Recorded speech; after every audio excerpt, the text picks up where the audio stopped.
एक के बाद एक गिर रहे नीतीश कुमार यानी जेडीयू के विकेट। बहुत बड़ी खबर दोस्तों, यानी इस्तीफे पर इस्तीफे पोस्ट हो रहे हैं। तो क्या यह चुनाव के नतीजों से पहले का रुझान है? क्योंकि यह सिर्फ एक इस्तीफे की कहानी नहीं है, तमाम इस्तीफों का जिक्र हम एक एक करके आपके सामने रखेंगे। मगर बड़ी खबर दोस्तों यह है कि बिहार विधानसभा चुनाव से पहले मुख्यमंत्री नीतीश कुमार की पार्टी को एक और जोर का झटका लगा है। पूर्वी चंपारण के ढाका से जेडीयू के प्रखंड अध्यक्ष हैं गौहर आलम। आलम साहब ने अपने सैकड़ों समर्थकों के साथ इस्तीफा दिया और आरजेडी यानी तेजस्वी की पार्टी का दामन थाम लिया और तेजस्वी को मुख्यमंत्री बनाने की कसम भी खा ली। अब इस इस्तीफे के मायने क्या हैं? यह महज एक इस्तीफे की कहानी नहीं है, वो आगे समझिएगा इसका असर क्या है और आने वाले चुनाव में कैसे नीतीश कुमार के लिए मुसीबत खड़ी हो गई है, वो भी समझिए। दरअसल यहां एक दो नेताओं की कहानी नहीं है पार्टी छोड़ने की। दरअसल बात नैरेटिव की है, बात नाराजगी की है, जो अब मुस्लिम समाज की जेडीयू यानी नीतीश कुमार से खुलकर सामने आ रही है। दरअसल दोस्तों कहानी यह है कि दोनों सदनों से वक्फ बिल पास हुआ, कानून बना, तब से ही मुस्लिम वर्ग में नाराजगी सतह पर आ रही है।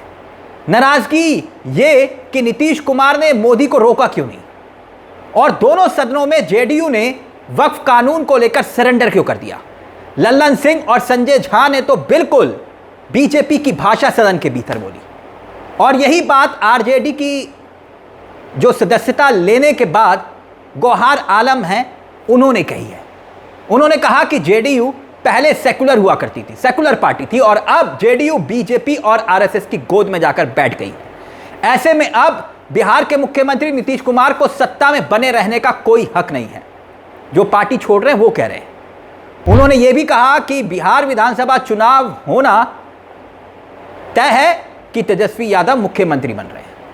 ऐसे में गौहर आलम जैसे मुस्लिम समाज के कार्यकर्ताओं का जेडीयू से इस्तीफा देना और आरजेडी का दामन थामना सियासी संकेत और संदेश की भाषा बोल रहा है। एक और हिस्सा आपको बता रहा हूं, एक किस्सा बता रहा हूं।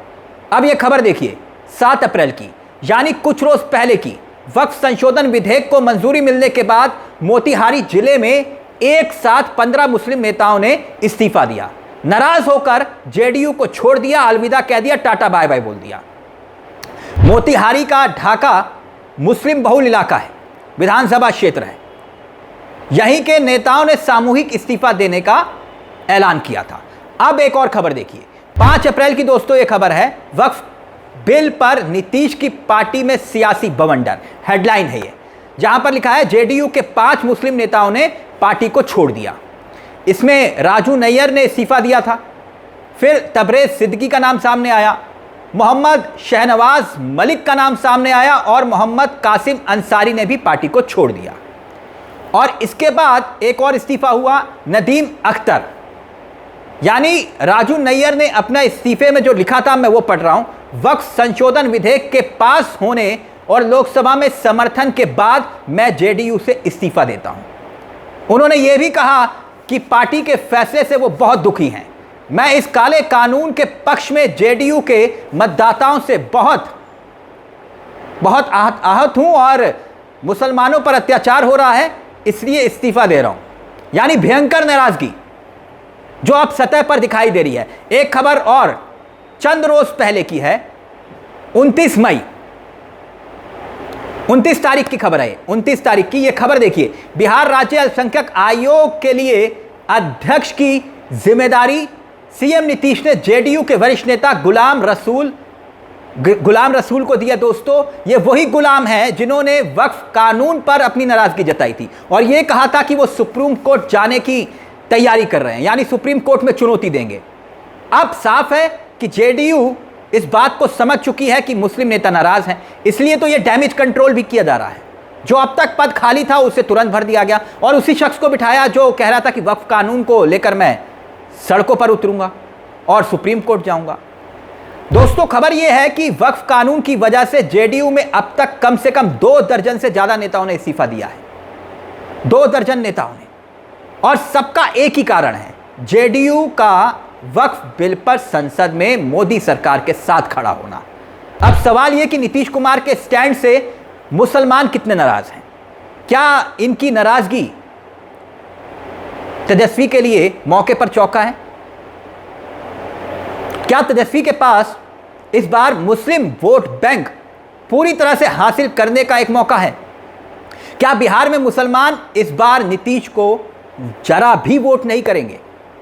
आइए वो भी समझते हैं। इस सवाल का जवाब तलाशने की कोशिश करते हैं। बिहार में इसी साल विधानसभा के चुनाव है, जैसे आप जानते हैं, और बिहार में मुसलमानों की आबादी यानी मुस्लिम वोटरों की आबादी करीब 18 से 20% है। 18 से 20%। ऐसे में संसद में वक्फ संशोधन बिल पर नीतीश कुमार की जेडीयू का समर्थन चुनाव में लेने के देने पड़ सकते हैं। एनडीए के लिए एक चुनौती बन रहा है। कैसे? बिहार में वक्फ बिल पर खलबली क्यों मची हुई है? इस्तीफे से ग्राउंड जीरो पर एक अलग मैसेजिंग हो रही है। परसेप्शन की राजनीति, नैरेटिव की राजनीति। नैरेटिव और परसेप्शन यह कि वक्फ बिल पर समर्थन देकर नीतीश कुमार की जेडीयू ने मुसलमानों के साथ धोखा किया। अब कारण एक ही है, जेडीयू खुद को सेकुलर छवि वाली पार्टी कहती रही है। बिहार में मुस्लिम आबादी करीब 18 से 20% है। ज्यादातर आबादी जो है वो सीमांचल क्षेत्र की है। ऐसे में एक के बाद एक जो विकेट गिर रहे हैं, नीतीश यानी जेडीयू की पार्टी में खलबली मची हुई है, उसके सियासी संदेश और मायने बहुत बड़े हैं। इस्तीफे पोस्ट हो रहे हैं और खबर यह है कि ये इस्तीफे यहीं नहीं रुकेंगे।